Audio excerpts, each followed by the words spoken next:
వ్రతశాల ఇది నా యేసు నివసించశాల. అపోస్తుల కార్యం 16వ అధ్యాయం 25వ వచనం. అయితే మధ్యరాత్రి వేళ పౌలును శీలయు దేవునికి ప్రార్థించుచు కీర్తనలు పాడుచుండిరి, ఖైదీలు వినుచుండిరి. అప్పుడు అకస్మాత్తుగా మహాభూకంపము కలిగెను, చెరసాల పునాదులు అదిరెను, వెంటనే తలుపులన్నీ తెరచుకొనెను, అందరి బంధకములు ఊడెను. దేవునికి స్తోత్రములు కలుగునుగాక, దేవునికి మహిమ కలుగునుగాక. ఎంతమంది ప్రార్థన చేస్తున్నారు చెప్పండి? పౌలు శీల మాత్రమే ప్రార్థన చేస్తున్నారు. వారిద్దరు ప్రార్థన చేస్తుంటే ఏం జరిగిందంట? ఎన్ని కార్యాలు జరిగినాయి చూడండి, జాగ్రత్తగా గమనించండి. అకస్మాత్తుగా మహాభూకంపము కలిగెను, చెరసాల పునాదులు కూడా అదిరెను, తలుపులన్నీ తెరచుకొనెను, అందరి బంధకములు ఊడెను. అనగా వారి ఖైదీల చేతులకు ఉన్నటువంటి బేడీలన్నీ కూడా ఊడిపడ్డాయంట. గేట్లకు ఉన్నటువంటి తాళాలన్నీ కూడా ఊడిపడ్డాయి, అన్నీ ఓపెన్ అయిపోయాయి. పౌలు శీలలు ప్రార్థిస్తూ పాడుతూ దేవుణ్ణి మహింపరుస్తూ ఉంటే ఖైదీలు ఏం చేస్తున్నారంట? వింటూ ఉన్నారు. వారు వింటూ ఉన్నారు, వీరు ప్రార్థన చేస్తూ ఉన్నారు. ఏ టైం చెప్పండి? మధ్యరాత్రి ప్రార్థన చేస్తూ ఉన్నారంట. అక్కడ రాయబడిన మాట, మధ్యరాత్రి వేళ పౌలు శీలలు దేవునికి కీర్తనలు పాడుచు ప్రార్థిస్తూ ఉంటే ఖైదీలందరూ కూడా వింటూ ఉన్నారంట.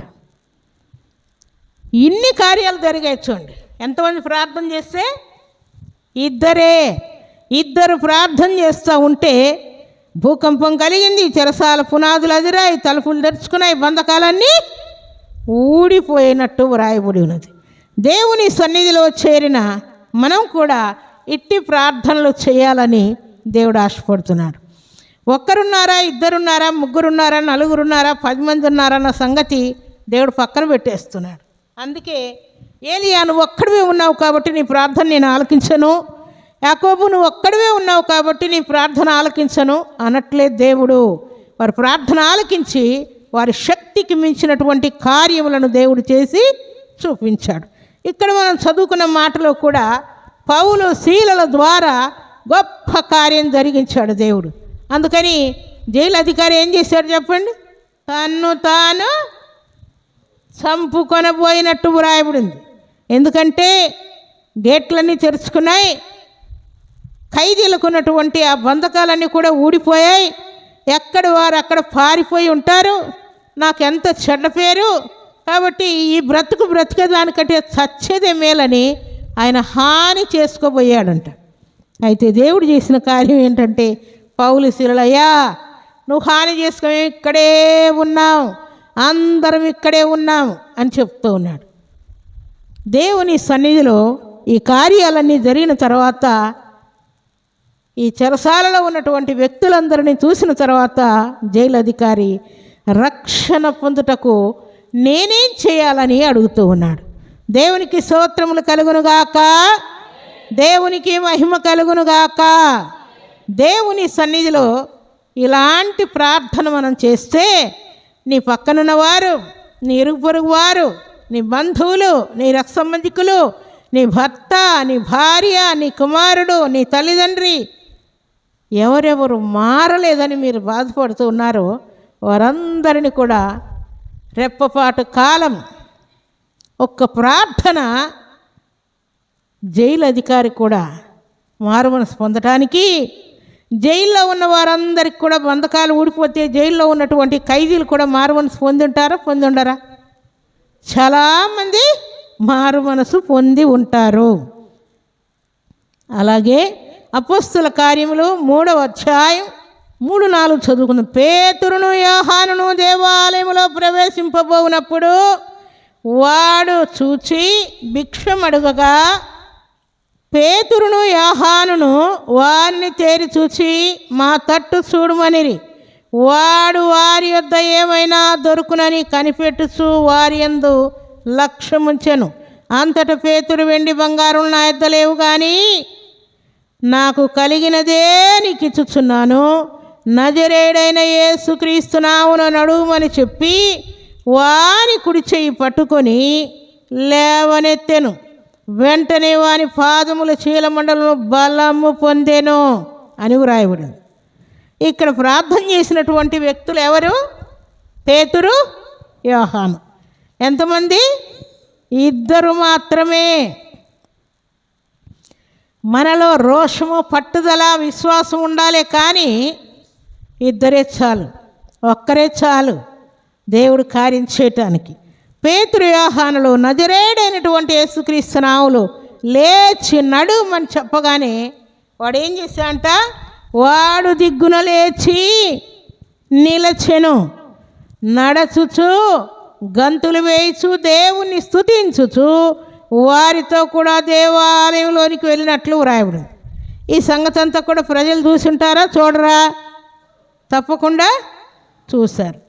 కుంటివాడు అక్కడ నడుస్తూ ఉంటే చాలామంది మారు మనసు పొంది దేవుని బిడ్డలుగా చేర్చబడి బాప్తిసం పుచ్చుకొని పరలోక రాజ్యానికి వారసులగునట్లుగా భక్తుడైనటువంటి పేతురు, యోహానుల ద్వారా దేవుడి ఘనకార్యం చేసి చూపించాడు. దేవుని సన్నిధిలో చేరిన మన ప్రార్థన కూడా, అనగా 2 భార్య భర్తలు చేసినా, 2 అన్న తమ్ముడు చేసినా, 2 అక్క చెల్లెలు చేసినా, 2 ఫ్రెండ్స్ చేసినా, 2 తల్లిదండ్రులు చేసినా, 2 దైవ సేవకులు చేసినా, 2 విశ్వాసులు చేసినా కూడా ఘనకార్యాలు చేయటానికి దేవుడు సిద్ధముగా ఉన్నానని జ్ఞాపకం చేస్తూ ఉన్నాడు. దేవుని సన్నిధిలో చేరిన మనందరి జీవితాల్లో కూడా పౌలు, శీలల వంటి ప్రార్థన, పట్టుదల, రోషం మనం కలిగి ఉండాలని దేవుడు కోరుకుంటూ ఉన్నాడు. పౌలు, శీలలు చెరసాల్లో వేయబడగానే అనవసరంగా చెరసాల్లో వేశారు. ఏ తప్పు చేయలేదు, ఎవరికేమో అన్యాయం చేయలేదు, మోసం చేయలేదు, అనవసరంగా చెరసాల్లో వేశారని గడ్డంకి చేయి పెట్టుకొని కూర్చోలేదు. వారు ఏం చేస్తున్నారు చెప్పండి? ఏదైనా శ్రమ వస్తే ఏం చేస్తాం? గడ్డం కింద చేయి పెట్టుకొని, ఇంట్లో గడ్డం కిందే, దేవుని మందిరం వచ్చినా గడ్డం కిందే, పని చేస్తున్నా గడ్డం కింద చేయి పెట్టుకోవడం, తర్వాత ప్రయాణం చేస్తున్నా గడ్డం కింద చేయి పెట్టుకొని ఆలోచన చేస్తూ ఉంటాం. వీరు అలాగా ఆలోచన చేయకుండా ఇంటి దగ్గర ఉన్నప్పుడు ఎలాగ పాటలు పాడుతూ ప్రార్థన చేస్తూ ఉన్నారో, చెరసాల్లో ఏమన్నా కూడా అక్కడ కూడా పాటలు పాడుతూ ప్రార్థిస్తూ ఉన్నారు. వారు ఆ పని చేసినందుకే చెరసాల్లో వేయబడ్డారు. అయినా కూడా అక్కడ కూడా ఇదే పని చేస్తున్నారు. అందుకే దేవుడు వారిని ఆశీర్వదించి వారిని మెచ్చుకొని అక్కడ ఉన్నటువంటి వారందరి ఆత్మీయ నేత్రాలు తెరవబడినట్లుగా దేవుడు ఘనకార్యం చేసి చూపించాడు. దేవుని సన్నిధిలో చేరిన మన ప్రార్థన కూడా భక్తుడైనటువంటి పౌలు, శీలల వలెను, భక్తుడైనటువంటి పేతురు, యోహానుల వలెను మన ప్రార్థన ఉండునుగాక, ప్రభావముతో నింపబడునుగాక, అద్భుతములు, ఆశ్చర్య కార్యములు జరుగునుగాక, మనందరి ప్రాణాత్మ దేహములు తెప్పరిల్లే కార్యములు జరుగునుగాక.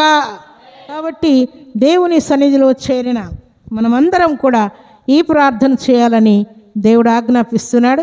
భక్తులకు తోడై ఉన్న దేవుడు మనకు కూడా తోడై ఉన్నాడు. వారి ప్రార్థన ఆలకించిన దేవుడు మన ప్రార్థన కూడా దేవుడు ఆలకించిన ఉన్నాడు. వారికి అద్భుతాలను జరిగించిన దేవుడు మనకు కూడా అద్భుతాలను దేవుడు చేయబోతున్నాడు. అలాంటి కృపా భాగ్యం సర్వశక్తిమంతుడైనటువంటి దేవాతి దేవుడు సర్వసమృద్ధిగా మనందరికీ అనుగ్రహించి ఆశీర్వదించునుగాక. ఆమేన్.